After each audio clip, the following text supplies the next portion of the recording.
I'm Rob's wife, Amanda, known also by the name of Sunflower, because that's what the guide calls me. We've been working together for over 20 years now doing these trance demonstrations, and it's something that we really look forward to doing, because it's taking allowing people the opportunity, A, to hear a spirit guide, and B, to be able to ask questions of their own. So that's what tonight's all about, really. It's about getting to as many people as we can who'd like to know more about questions that they may have from a spiritual perspective. I would guess that quite a lot of people who are looking at this are interested in trance. For those that haven't encountered trance or aren't sure about it, it is I think a highly developed form of mediumship. I say that with all humility, but it's something that very few mediums these days can do, and what it involves really is moving the medium's consciousness aside and allowing the consciousness of the guide to operate through the medium and bring the teachings, the information through. So it's a kind of a surrender on behalf of the medium to allow the guide to come through and talk. And you can have some most profound teachings of wisdom come through.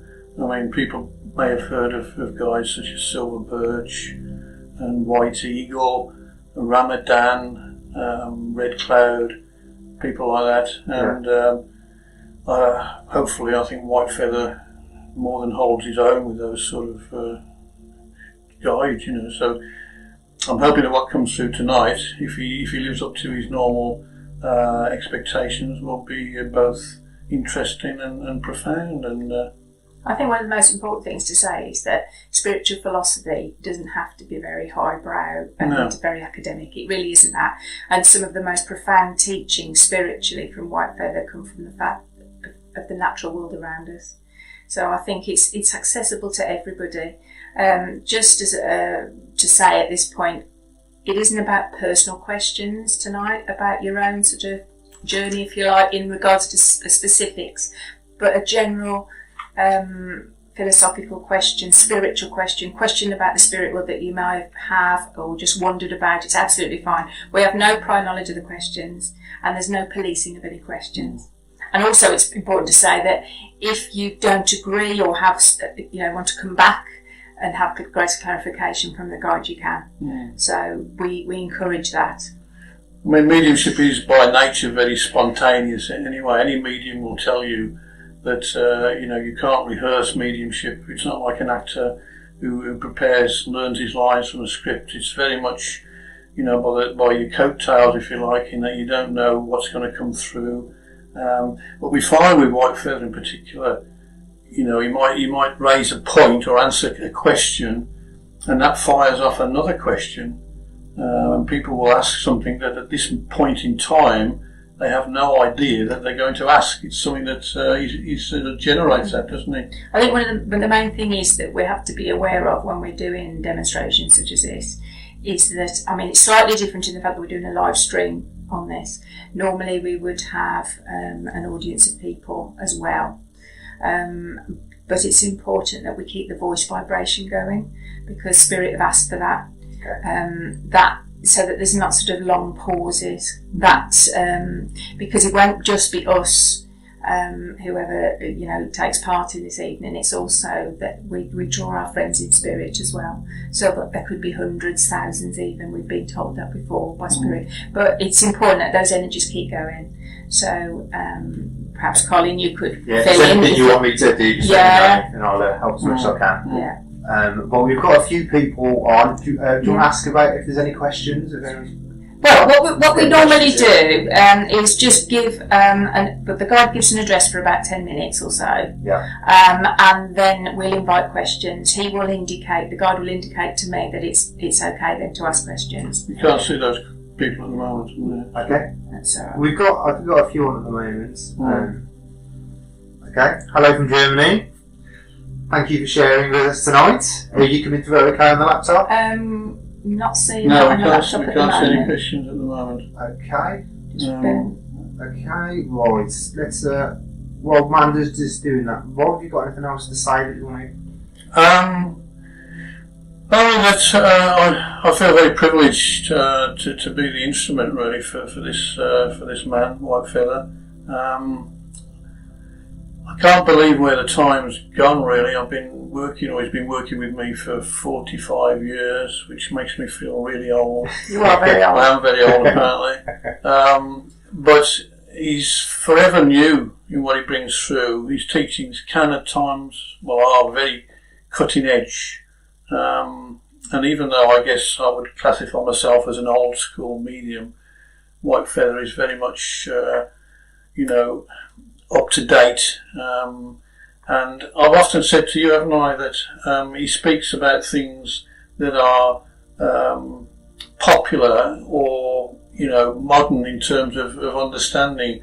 And he speaks of things that guides such as Silver Birch could not have spoken of in their time, as wonderful as they were, because that information and that technology wasn't about in the time that Maurice Barbanel channeled, Silver Birch. I mean, there wasn't an internet, about in those days. There weren't mobile phones, and there wasn't the knowledge of, for example, quantum physics that there is now. So White Feather has to be very up to date in order to appeal to people's understanding, and I think he generally does that quite well. Yeah. So I don't think we've got those. We're not got up yet. No, we haven't got those questions coming up at the minute. Okay. But, well, if you want to we get Stevens and then I'll ask the starting questions, so we can just get things going. That's fine. Yeah. Okay. Yeah. Okay. So you're going to explain what? Yeah. So what's happening now? Rod's going to go down into trance. The guide will link and come through.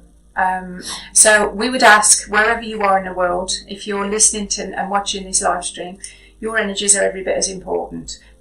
This evening isn't about Rob and myself. It's about us being vehicles, if you like, to enable that energy to come through.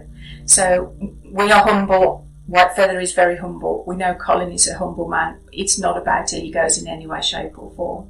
So what will happen is the guide will come through, he'll give an address, and then at some point during that, just after that beginning talk, he will invite you to ask questions. Okay, so we are then happy to take questions.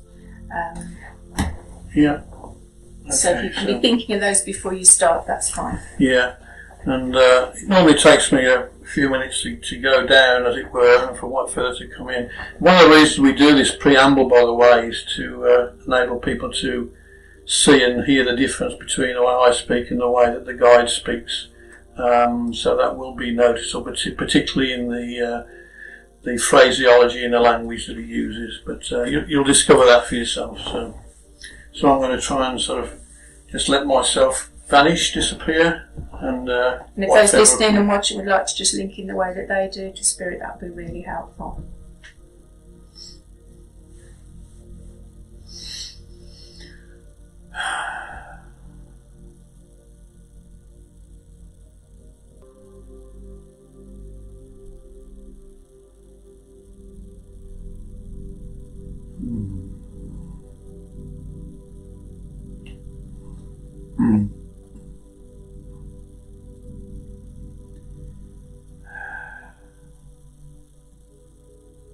Flower, I'm about to begin. Good evening, White Feather. Yes. Good evening to you and to all. I welcome again this opportunity, this invitation to speak to all who would listen. And my love and the light of the Great Spirit radiates and reaches out to you all, whoever and wherever you may be.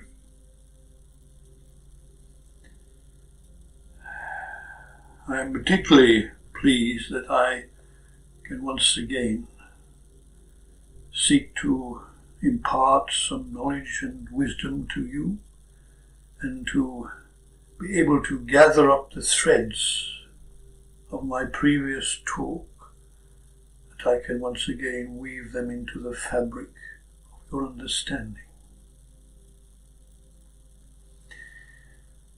Intentionally, I am going to keep my initial opening talk brief because I want to give as much time to those of you who wish to ask questions. Now, normally when I am invited to speak through this instrument to your world in this fashion, I am faced with a number of people, a sea of faces, a group of souls before me. Tonight, as I look through this instrument, there is but one, and yet I know that there are many who are connecting. And it is this connection which is vitally important and about which I want to say a few words to you. Because relationships are made from connections. And as in my world, in your world, you have relationships with many things, with places,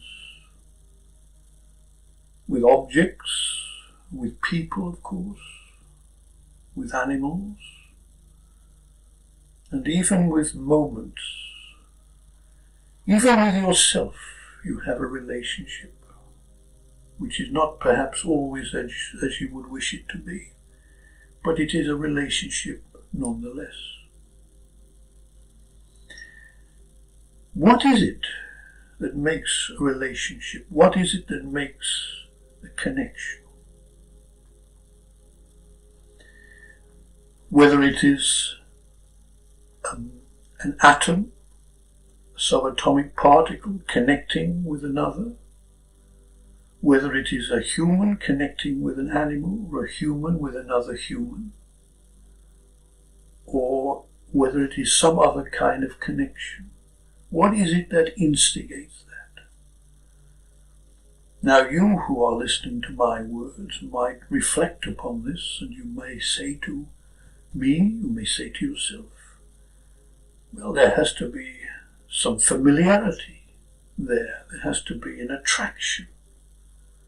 There has to be some common ground, some commonality. Particularly in human relations, you would probably say there is a physical attraction or a mental attraction between one and another, and that you share common beliefs or interests, that you seem to be able to communicate with each other. And I would not dispute this. But there's something else going on with any kind of relationship, any kind of connection. And that is energy. There is an exchange of energy. You are not always aware of it, but I'm sure if you think about what I'm saying, you will each be able to recall moments when you have connected with a place or an object, or particularly another person, before a word has even been spoken. How often have you walked into a room and you met someone for the first time, and without a word being exchanged, perhaps your eyes have met, or a cursory glance, and you feel instantly there is a connect there. And that's because energy is being exchanged. You are both taking in energy and giving out energy to one another. Equally, I would suggest that you may be aware of the opposite occurring, where you are picking up a negativity, where there is a repulsion, if you like, the opposite end of the magnetic scale, and you instantly, for what appears to be no reason at all, take a dislike to an individual or to a place or an environment. You can't quite put your finger on it, can you? But you say, I'm not sure about this. There's something I don't like about it. And that is energy working in the opposite direction, but nevertheless in a positive way, because generally, intuitively, it will keep you away from things that aren't right for you. It will keep you safe. So this connection between people, particularly when I speak through this instrument and there is an audience there, is a very vibrant, vital one. And yet, do you know, that is still occurring now? Because even though I cannot see you, I am connecting with you, and you are connecting with me. And where is that connection? Where is it? My good friend Albert Einstein was aware of this principle. He referred to it because, you know, he was deeply into quantum physics. He referred to it as spooky action at a distance. But of course, there is no distance. There is no space. There's nothing separating us when you understand the nature of the quantum field. Modern scientists refer to this as non-locality. They know that when a particle is influenced and changes in one place, a change can take place instantaneously in a particle that can be a great distance away. And this is measurable. It is provable. What they have yet to fully comprehend is the oneness, the connection of the two apparent particles. They are part of one quantum field, quantum wave. There is no distance between them, so what happens in one place, or supposed place, happens in another at the same time. So as I'm speaking to you now, there is a connection of our consciousness.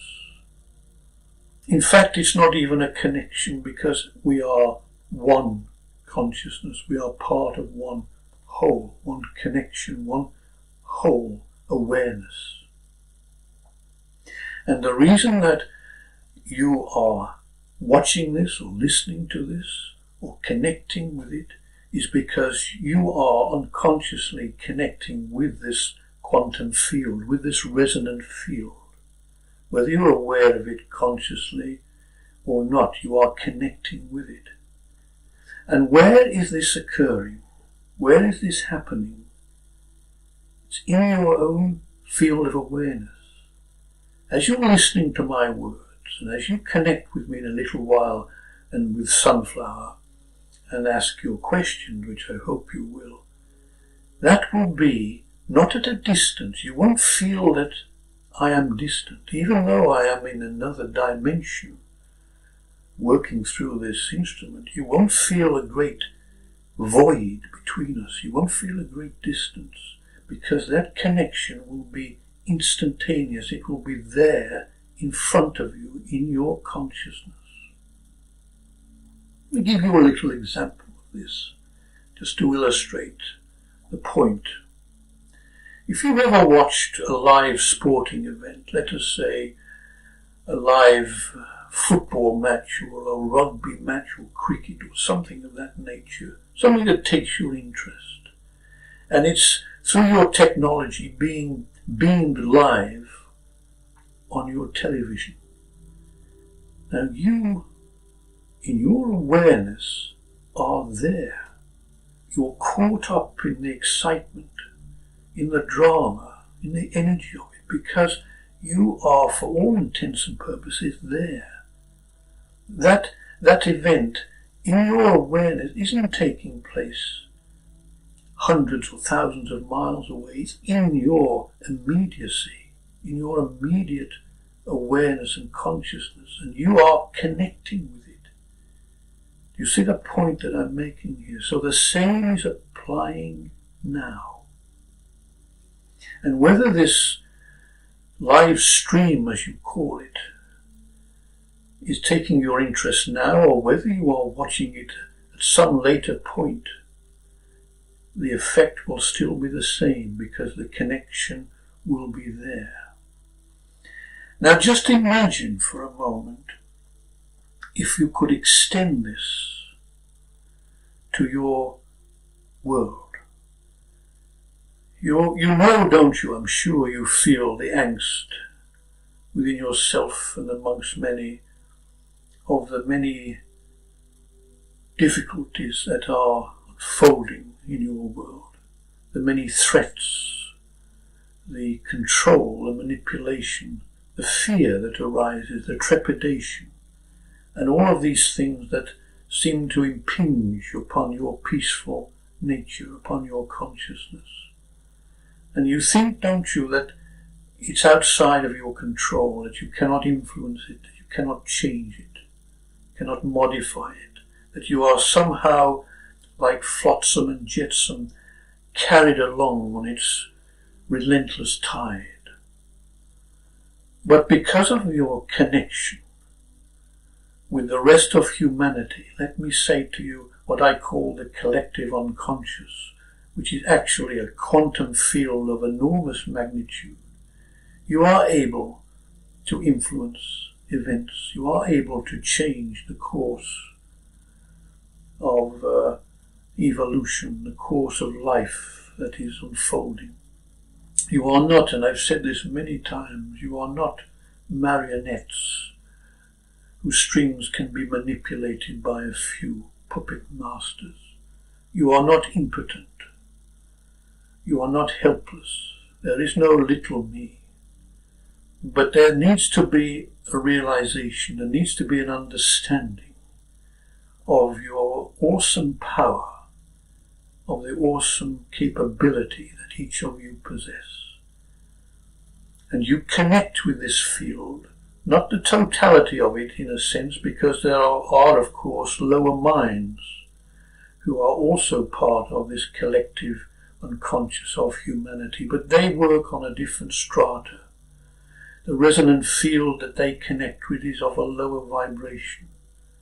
When your thoughts and your aspirations are truly spiritual and selfless and deeply committed to serving others and to raising the vibrations of this world and yourself indeed, then you are connecting with a higher harmonic frequency. You are connecting on a much more powerful level.